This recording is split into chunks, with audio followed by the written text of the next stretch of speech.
Hi, and welcome back to the Life Work Balance YouTube channel. My name's Abby, and today I would like to talk to you about federal resumes. If you haven't already, please hit the subscribe button as well as the bell so that you can receive life work balance advice delivered directly to you every Sunday. If you're interested in working for the US government, you're going to need to overhaul your traditional resume so that you can meet the strict federal application requirements. So today I would like to share with you the rules for writing your federal resume. When it comes to your federal resume, there's a lot more information that you should be including that you wouldn't normally include on a traditional resume. So I'm going to break these down and go over them one by one. The general areas we're going to cover include contact information, citizenship status, your highest GS level, your veteran's preference, your work experience, your education, and then some optional items. So let's first talk about your contact information. On your traditional resume, you include your name, your email address, your phone number, and possibly your LinkedIn URL. On your federal resume, you may also want to include your address and maybe multiple phone numbers, like a daytime phone number and an evening phone number. When it comes to your name, include your full name on your resume. On traditional resumes, you may include just your first name and last name, or maybe even a nickname and your last name. On your federal resume, make sure that you're including your full name. I typically don't recommend including your address on a traditional resume just because it takes up valuable real estate.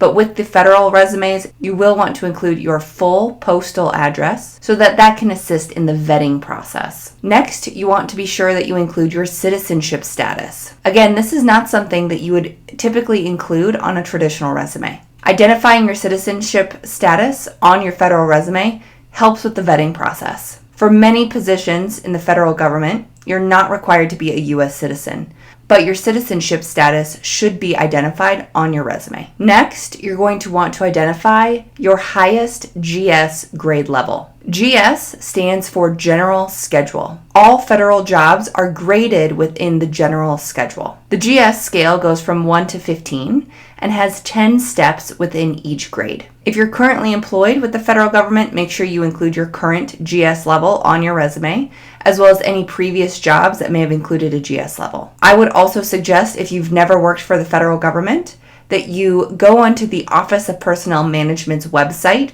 and determine what the highest GS level you are able to obtain. Things that are taken into consideration are your level of education, as well as the number of years you have working in a certain field. Years are determined by full-time work. So if you have been working part-time, the number of years that you've actually worked in that field may be less on a federal resume than a traditional resume. Once you've determined your highest GS level, next you should disclose your veteran's preference. Now, while this isn't required, the U.S. government does give veterans preference to certain jobs. If you're not a veteran, but you are a dependent or family member of a veteran, you may also get some additional points scored on your application based off of that preference. So make sure you include it so you're not leaving any points on the table. When it comes to your work experience, federal resumes require that you detail experience that was within at least the last 10 years. If you have experience that goes back 10 years. With federal resumes, you should probably list your professional job experience first before you list your education. Unless you're lacking significant professional experience, you may want to consider listing your education first and then going into your professional experience. But typically, you will want to start your federal resume with just your professional experience and then list your educational experience. When it comes to the items you should include with your work experience, make sure you're listing your employer's name and location. So if a job is in a country that's different from the federal government entity that you're applying to, be sure that you list the city, the region or the state, and the country where applicable. You also want to make sure that you include your job title. Be sure to use the correct job title assigned by your employer for consistency during the verification process. Make sure you include your start and end dates. If you have exact dates, as in month, day, and year, that is preferred. If you're still currently working for that organization, you can list present to indicate that you are still presently employed with that organization. You'll also want to include the average number of hours worked in that job. The Human Resources Department within the federal government uses this information to quantify your experience. So make sure you include the average number of hours worked in that job each week. It's not uncommon for a federal job to require 52 weeks of experience in a certain position. So you'll want to be sure that you have at least 52 weeks of full-time employment in a specific area in order to qualify for the job that you're applying to. Once you've listed that basic information, which you will include with every professional job that you've listed, go into the detailed work experience. This is where you want to tailor your federal resume to make sure that you include key words and phrases from the job description that you have found on USA Jobs. This will help highlight the relevant skills and experience required by the position. You can also include any awards or special recognition that you've received in that position, and you will also want to include your supervisor's name and contact information.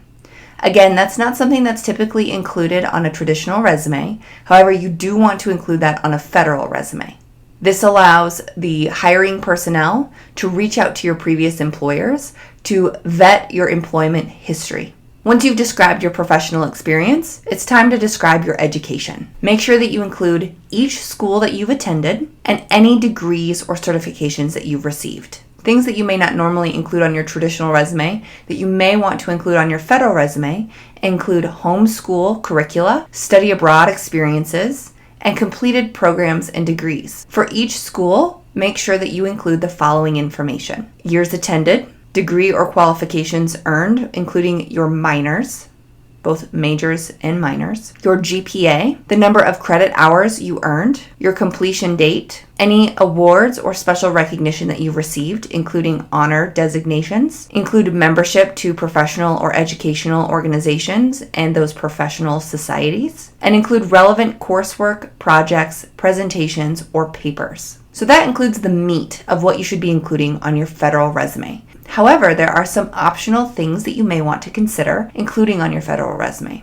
These include security clearance, desired location, additional training, volunteer work, references, languages, affiliations, publications, and additional skills. When it comes to security clearance, if you have an active security clearance as a result of your current employment, make sure you include that on your federal resume. For desired locations, some jobs may be available in multiple locations. So if you include your desired locations, that can help the hiring team narrow down where you could be placed. If you have additional training that wasn't included in your education or your professional work experience sections, you can include that on your federal resume as a separate section. If you choose to include your volunteer work, this can be a good opportunity to highlight your additional skills and commitment to serving your community. If you would like to include references other than the people that you listed as your supervisors under your professional work experience, make sure you give the name, contact information, and relationship for each reference. Make sure you're using professional references like mentors, former coworkers, or those that you've supervised. If you are fluent in any languages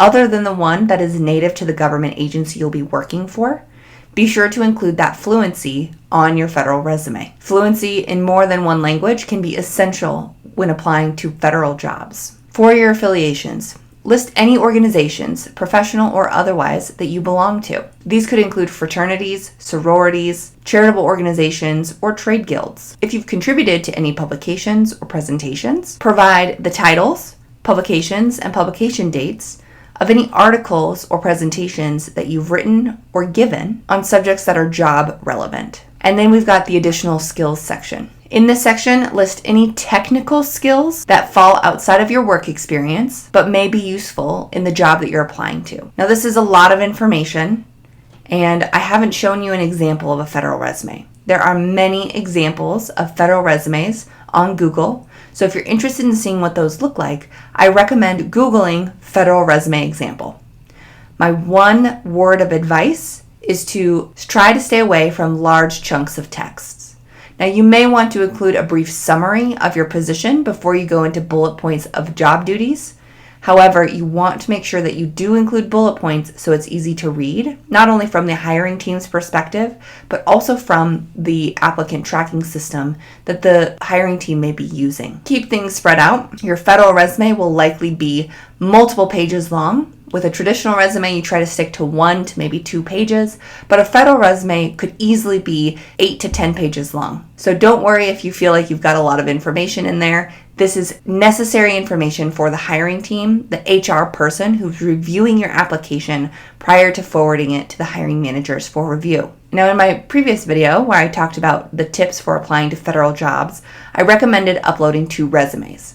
One being your federal resume, which is your master resume that the HR person will be reviewing, and the other being a tailored, more traditional resume for the actual person who you would be reporting to review. Now, the person that you'll be reporting to is likely not an HR specialist. They probably don't care as much about all of the information that's included on your federal resume, so including a smaller, truncated, tailored version of your traditional resume will make their lives a lot easier when it comes to determining fit for the position. If you found this video helpful, please give it a thumbs up.